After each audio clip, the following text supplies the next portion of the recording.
bisa neraka dirubah jadi surga? Bisa. Caranya gimana? Yuk lihat saya. Kiamat dulu, bangkit dulu dari kesadaran. Dari ketidaksadaran jadi sadar. Setelah bangkit, baru bisa menghisab, mengevaluasi diri, menghitung diri. Setelah menghisab, pasti ada feedbacknya. Setelah ini saya mau apa? Masa setelah hisab tidak ada apa-apa?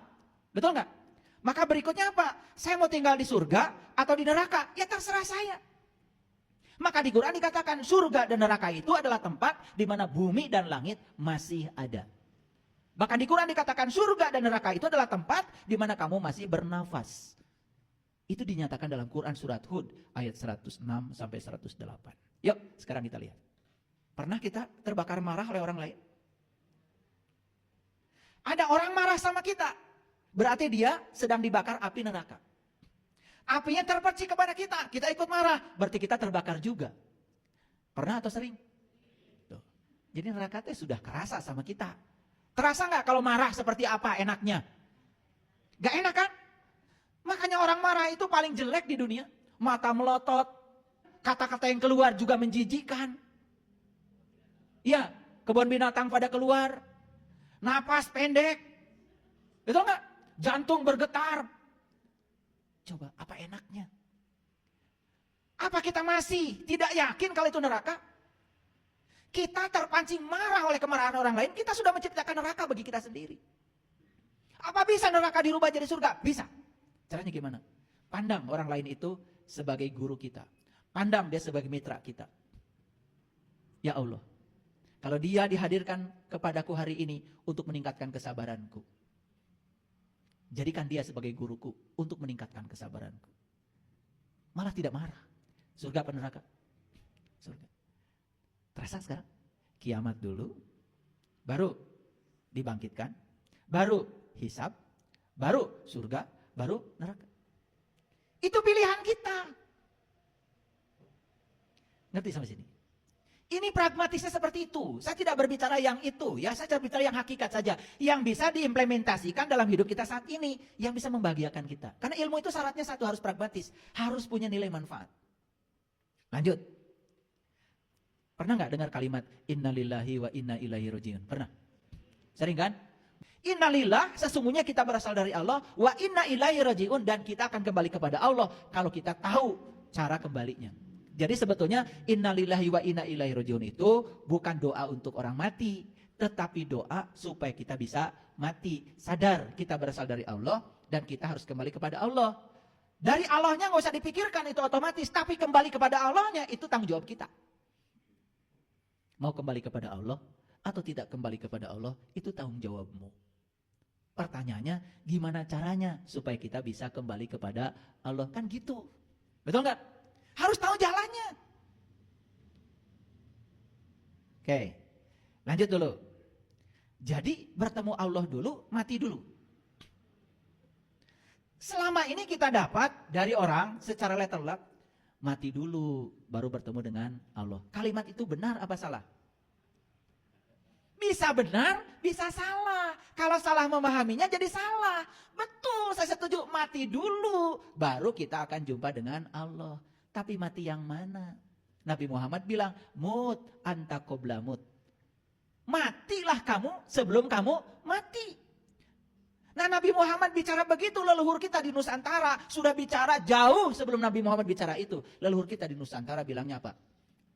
Mati sakjeroning urip. Kita harus bisa mati sakjeroning urip, mati selagi hidup. Leluhur kita di sini, di Priangan, di Parahyang sudah bilang, sing bisa nganyang kapageto. Itu bahasanya sama nggak? Nganyang kapageto, mati sakjeroning urip, mut, antakoblamut, sama nggak? Esensinya sama, bahasanya berbeda. Karena yang membicarakan orang yang berbeda. Dari tempat yang berbeda, esensinya sama.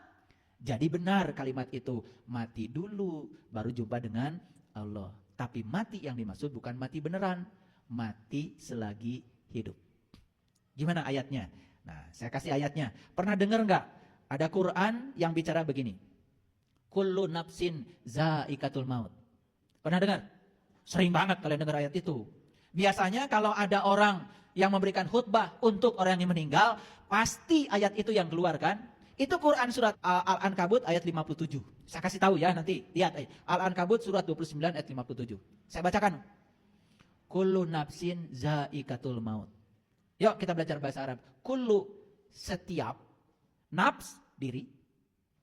Zaikatul maut harus merasakan rasanya mati. Bukan setiap yang bernyawa pasti mati. Gak perlu ada ayat. Itu ada semuanya juga pasti mati.